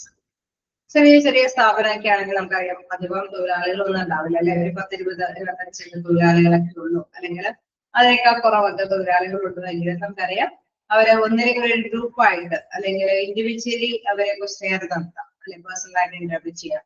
നിങ്ങൾക്ക് എങ്ങനെയാണ് സ്ഥാപനത്തിന് എങ്ങനെയാണ് താല്പര്യം, അല്ലെ? എന്തൊക്കെയാണ് നിങ്ങൾ ആഗ്രഹിക്കുന്ന കാര്യങ്ങൾ? കേസ് സ്പോർട്സ് കോമ്പറ്റീഷൻ ഒക്കെ വെക്കാനോ, അല്ലെങ്കിൽ അങ്ങനെ ക്ലബ്ബ് വെക്കാനായിട്ട്, അല്ലെങ്കിൽ ഒരു ജിംനേഷ്യം സ്ഥാപിക്കാനായിട്ട്, അല്ലെങ്കിൽ ടൂർ പാക്കേജ് വേണോ, അല്ലെ? അല്ലെങ്കിൽ ഇൻഷുറൻസ് കവറേജ് വേണോ? അങ്ങനെ ഏതൊക്കെയാണ് നിങ്ങളുടെ താല്പര്യങ്ങൾ എന്ന്, എംപ്ലോയീസിന്റെ താല്പര്യങ്ങൾ എന്താണെന്നുള്ളത് ക്വസ്റ്റ്യൻ നടത്തി, അല്ലെ? ഒരു പേഴ്സണൽ ഇന്റർവ്യൂ, ക്വസ്റ്റ്യൻ അല്ല, ഒരു പേഴ്സണൽ ഇന്റർവ്യൂ നേരിട്ട് തന്നെ ഇൻഡിവിജ്വലി ഇന്റർവ്യൂ നടത്തി, അല്ലെങ്കിൽ ഗ്രൂപ്പ് ഓഫ് പേഴ്സണെ വിളിച്ചിട്ട് ഒരു ഇന്റർവ്യൂ നടത്തിയിട്ട് അവരിൽ നിന്ന് കാര്യങ്ങൾ ചോദിച്ചറിയാവുന്ന ഒരു രീതിയുണ്ട്. അത് പ്രത്യേകമായിട്ട് പറയുന്നുണ്ട്. സ്മോൾ ഓർഗനൈസേഷൻ ആണ് എങ്കിൽ, അല്ലെങ്കിൽ limited of numbers of employees ആണ് വർക്ക് ചെയ്യണമെങ്കിൽ തീർച്ചയായിട്ടും ഏറ്റവും എഫക്റ്റീവ് ആയിട്ടുള്ള ഒരു മെത്തേഡ് എന്ന് പറയുന്നത് പേഴ്സണൽ ഇന്റർവ്യൂ മെത്തേഡാണ്. ചോദിച്ചു കാണാറുണ്ട്. The most effective marketing research method for a small organization or for a benefit plans which include only a limited number of employees in a personal interview. Personal interview വഴിയായിട്ടാണ് അത് നടപ്പാക്കുന്നത്. This can also be seen as the most cost effective method. ഇത് മറ്റൊരു രീതിയിൽ നോക്കുകയാണെങ്കിൽ വളരെ ചെലവ് കുറഞ്ഞ എന്നാൽ ഫലപ്രദമായിട്ടുള്ള ഒരു മെത്തേഡ് കൂടിയാണ്. കാരണം ഇന്റർവ്യൂ നടത്തണമെങ്കിൽ ഒരു ഇന്റർവ്യൂവർ മതി, അല്ലെ? അദ്ദേഹത്തിന് ഇൻഡിവിജ്വലി അവര് വർക്കിംഗ് അവേഴ്സ് അല്ലാത്ത ടൈമിലൊക്കെ ഇന്റർവ്യൂ നടത്തി അവരുടെ ആഗ്രഹങ്ങൾ എന്താണെന്ന് ചോദിച്ചറിഞ്ഞാൽ മതി, അല്ലെ? ഒരു ഇന്റർവ്യൂവറുടെ മാത്രം ആവശ്യം ഉണ്ടാവുകയുള്ളൂ, അല്ലെ? അതുകൊണ്ട് തന്നെ അതൊരു പോസിറ്റീവ് എഫക്റ്റീവ് ആയിട്ടുള്ള ഒരു മെത്തേഡാണ്, ചെലവ് കുറഞ്ഞ ഫലപ്രദമായിട്ടുള്ള ഒരു മെത്തേഡാണ് എന്ന് വേണമെങ്കിൽ പേഴ്സണൽ ഇന്റർവ്യൂവിനെ വിശേഷിപ്പിക്കും. 2 രീതിയിലെ ക്വസ്റ്റ്യൻസ് വരാം. ചെറിയ സ്ഥാപനമാണെങ്കിൽ ഏറ്റവും നല്ല മെത്തേഡ് ഏതാണ്, അല്ലെങ്കിൽ കോസ്റ്റ് എഫക്റ്റീവ് ആയിട്ടുള്ള ഒരു മെത്തേഡ് ഏതാണെന്ന് ചോദിച്ചാൽ ഏത് മെത്തേഡ് ആയിരിക്കും? ഏത് മെത്തേഡാണ്?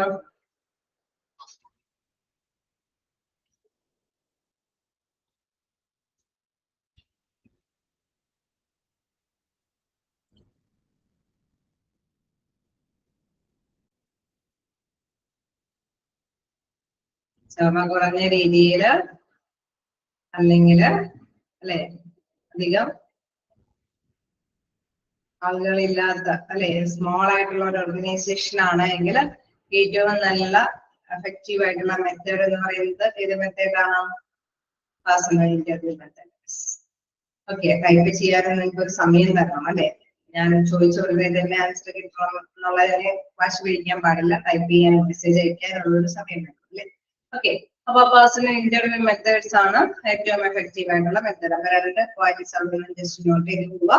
First one cost effective method ആണ്. ദെൻ എന്താണ്? ചെറിയ സ്മോൾ ഓർഗനൈസേഷൻ ആണെങ്കിൽ പേഴ്സണൽ ഇന്റർവ്യൂ ആണ്. Then simplified questions. Next one എന്ന് പറയുന്നത് സിംപ്ലിഫൈഡ് ക്വസ്റ്റ്യൻസ് ആണ്. There are mainly 2 portions in a simplified questionnaires. The first one is used to determine the benefit preference, while other portion is aimed to determine the benefit preference. Sorry, other repeat it on that. Then while other portion is aimed to determine the demographic details such as age, gender, years of service, marital status, salary range, etc. Okay. നമുക്കറിയാം ഇവിടെ question നടത്തുന്ന ഒരു രീതി എന്ന് പറയുമ്പോൾ ചോദ്യങ്ങളൊക്കെ ചോദിച്ചറിഞ്ഞിട്ട് അവരിൽ നിന്ന് ആൻസറുകൾ അത് കളക്ട് ചെയ്ത് നോക്കി ഓരോരുത്തരുടെയും ആൻസർ മനസ്സിലാക്കിയിട്ട് പ്രൊപ്പോർഷനായിട്ട്, അല്ലെ അതിനനുസരിച്ചിട്ടുള്ള ഒരു ബെനിഫിഷ്യൽ പ്ലാൻ തീരുമാനിക്കുന്നതാണ്. അപ്പൊ അവിടെ പറയുന്നത് എന്താണ്? ഫസ്റ്റ് 2 ഇതുകളാണ്, പോർഷനാണ് ഉള്ളത്. To determine the benefits preference. ഒന്ന് ഏതിനാണ് കൂടുതൽ പ്രിഫറൻസ് എന്ന് അറിയാനായിട്ടുള്ള രീതി.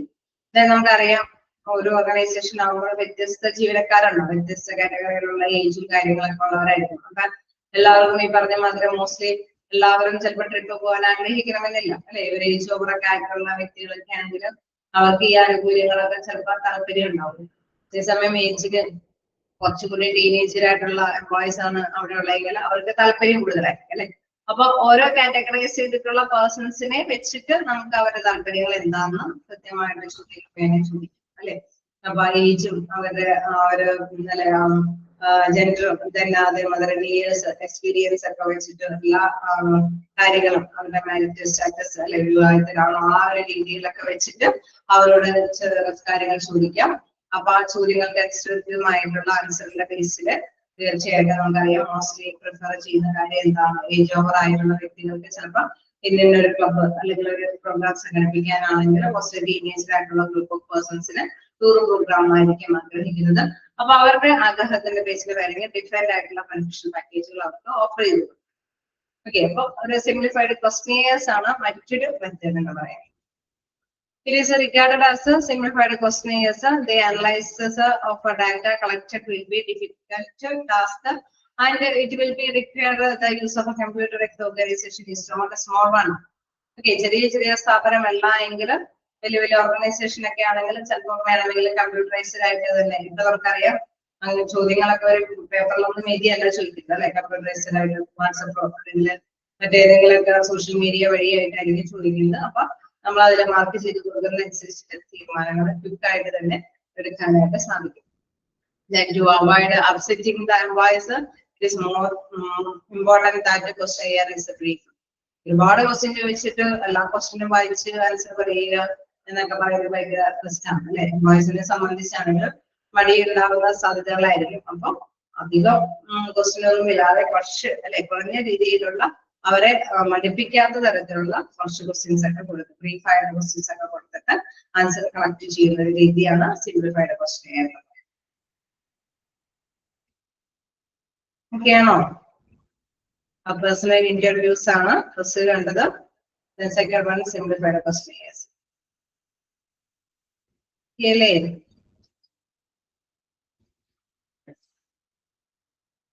നമുക്ക് നെക്സ്റ്റ് നോക്കുകയാണെങ്കിൽ ഒരെണ്ണം കൂടിയുണ്ട്.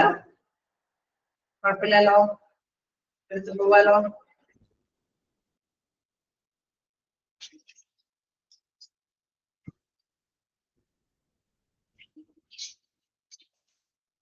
സങ്കീർണമായിട്ടുള്ള ഒരു റിസർച്ച് മെത്തേഡ് രീതിയാണിത്. ഇതിൽ പറയുന്നത് എന്താണെന്ന് നോക്കാം. The measurement of intensity of preference of employees is not possible in case of a personal interview and simplified questionnaires. There's a more sophisticated marketing research tools are employed by many firms so that it is possible to measure the significance of employees' preference related to different benefits and plans. Okay, നമ്മൾ ഈ പറഞ്ഞ നേരത്തെ പറഞ്ഞ ക്വസ്റ്റ്യനോ അല്ലെങ്കിൽ personal interview ഒക്കെ നടത്തിയിട്ട് കാര്യങ്ങള് ചിലപ്പോൾ അത് സങ്കീർണമായിട്ടുള്ള കാര്യങ്ങൾ മനസ്സിലാക്കി എടുക്കണമെന്നൊന്നുമില്ല. ചിലപ്പോ ഈ പറഞ്ഞ ഒരു എന്താ പറയുക കൗൺസിലിംഗ് കാര്യങ്ങളൊക്കെ കൊടുക്കണം. അല്ലെങ്കിൽ ലോയേഴ്സിന്റെ നമ്മൾ കണ്ടതാണ് വ്യത്യസ്ത തരത്തിലുള്ള ഫ്രണ്ട് ബെനിഫിറ്റ്സുകൾ അല്ലെ. അപ്പൊ അതൊക്കെ വേണമെങ്കിൽ ചിലപ്പോ എല്ലാവരും തന്നെ അതിനെ പ്രിഫർ ഒന്നും ചെയ്യണമെന്നില്ല അല്ലെ. അതിന്റെ ചിലപ്പോൾ കുറച്ചും കൂടി ഒരു അതിസങ്കീർണമായിട്ടുള്ള രീതിയിൽ ഒരു ഗവേഷണമൊക്കെ നടത്തണം. അവർക്ക് വേണോ വേണ്ടേ നമുക്ക് അനലൈസ് ചെയ്യേണ്ടതുണ്ട്. എല്ലാവരും ചിലപ്പോൾ പേഴ്സണലി ഇൻഫോം ചെയ്യണമെന്നൊന്നുമില്ല. ക്വസ്റ്റ്യൻ നടത്തുമ്പോഴും പേഴ്സണൽ ഇന്റർവ്യൂ ഒക്കെ നടത്തുമ്പോഴും അവിടെ കൃത്യമായിട്ട് തന്നെ മെസ്സേജുകൾ അവർ കൃത്യമായിട്ട് തന്നെ തുറന്ന് അവരുടേതായിട്ടുള്ള ആവശ്യങ്ങൾ പറയണമെന്നില്ല. There's more sophisticated marketing research tools are employed by many firms so that it is possible to measure the significance of employees' preference related to different benefits plans. Okay, അവരുടെ ഓരോ പ്രിഫറൻസ് എന്തിനാണ് മുൻഗണന എന്നുള്ളതൊക്കെ കൃത്യമായിട്ട് തന്നെ മനസ്സിലാക്കാനായിട്ട് സാധിക്കുന്നു. When certain alternatives plans have been formulated by the employers, then only these sophisticated research tools can be implemented. ചിലപ്പോൾ ചിലർക്ക് ഫിനാൻഷ്യലി കുറച്ച് കാര്യങ്ങൾ നേടിയെടുക്കാനായിട്ടായിരിക്കും ആഗ്രഹിക്കുന്നത്. പറഞ്ഞ മാത്രമേ ചില കാര്യങ്ങൾ പങ്കുവെക്കണമെന്നില്ല. അതുമാത്രം തന്നെ മറ്റൊരു കാര്യം എന്ന് പറയുന്നത് ചിലർക്ക് ഫിനാൻസിനായിരിക്കും കൂടുതൽ ആഗ്രഹം പ്രിഫറൻസ് അല്ലെ. അവരുടെ സാമ്പത്തികമായിട്ടുള്ള ചില ക്രൈസിസിനെ അഭിമുഖീകരിക്കുന്നത് കൊണ്ട് അതിനായിരിക്കും അവർക്ക് കൂടുതൽ പ്രിഫറൻസ്. അതേസമയം ചില വ്യക്തികൾക്ക് അതിനേക്കാൾ ഉപരി മറ്റു എൻജോയ്മെന്റ് കാര്യങ്ങൾക്കൊക്കെ ആയിരിക്കും താല്പര്യം. ഓക്കെ, അപ്പൊ മോസ്റ്റ് ഓഫ് ദമിന് എന്താണ് താല്പര്യം എന്താന്നുള്ളത് കറക്റ്റ് ആയിട്ട് ഗവേഷണത്തിലൂടെ തന്നെ മനസ്സിലാക്കേണ്ടതുണ്ട്. അത് സങ്കീർണമായിട്ടുള്ള ഒരു ഗവേഷണ രീതിയിൽ തന്നെ റിസർച്ചിലൂടെ തന്നെയാണ് അത് മനസ്സിലാക്കിയെടുത്ത് ഫോർമുലേറ്റ് ചെയ്യുന്നത്. Most of the time simplified questionnaires and interviews are followed by these techniques and it may require further interviews or user questionnaires. തീർച്ചയായിട്ടും ഈ സങ്കീർണമായിട്ടുള്ള കാര്യമാണ് എങ്കിലും തീർച്ചയായിട്ടും അതും നമ്മൾ ഏതെങ്കിലും ടെക്നിക്സ് ഉപയോഗിച്ചിട്ടാണ് മനസ്സിലാക്കേണ്ടത്. അല്ലേ, എല്ലാവർക്കും എല്ലാ കാര്യങ്ങളും ചിലപ്പോൾ തുറന്ന് പെട്ടെന്ന് എളുപ്പം ആഗ്രഹങ്ങൾ പറയാനായിട്ട് പറ്റിയെന്ന് വരില്ല. സോ അത് സങ്കീർണമായിട്ടുള്ള രീതികളൊക്കെ ആയതുകൊണ്ട് അത് റിസർച്ച് ഗവേഷണം നടത്തി തന്നെ കണ്ടെത്തേണ്ടതുണ്ട്. ബെനിഫിഷ്യൽ ആയിട്ടുള്ള കാര്യങ്ങൾ അവർക്ക് അനുയോജ്യമായ രീതിയിൽ മോസ്റ്റ് ഓഫ് ടൈമിന് ഏറ്റവും നല്ലതായിട്ടുള്ള കാര്യം എന്താണോ അതനുസരിച്ചിട്ട് തന്നെ ബെനിഫിഷ്യൽ പാക്കേജുകളും ഓഫർ ചെയ്യാനായിട്ട് സാധിക്കും. അപ്പൊ 3 മെത്തേഡുകളാണ് നമ്മൾ ലാസ്റ്റ് ഡിസ്കസ് ചെയ്തത്. Personal interview and simplified questions and sophisticated research method.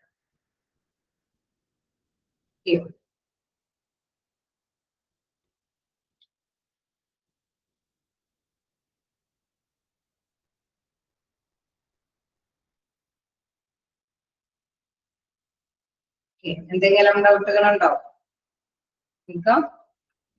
എല്ലാം വായിച്ചു നോക്കാം. നമ്മൾ ഇന്ന് അടുത്തത് അല്ലെ ഫസ്റ്റ് പോയിന്റ് വരെയാണ് അടുത്തത്.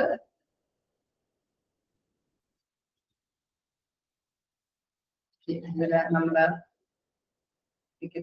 പെൻഷൻ ബെനിഫിറ്റ്സ് തുടങ്ങിയാണ്. ജസ്റ്റ് ഒന്ന് വായിച്ചു നോക്കാം. എന്തെങ്കിലും ഡൗട്ട് ഉണ്ടെങ്കിൽ ചോദിക്കാം.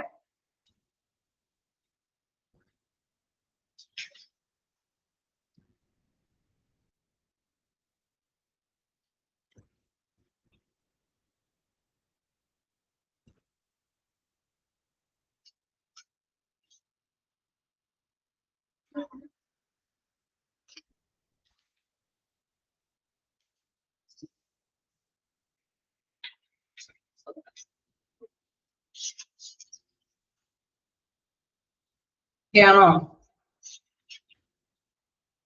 എന്തെങ്കിലും ഡൗട്ട് ഉണ്ടോ? അൺമ്യൂട്ട് ആക്കിയിട്ടുണ്ട്.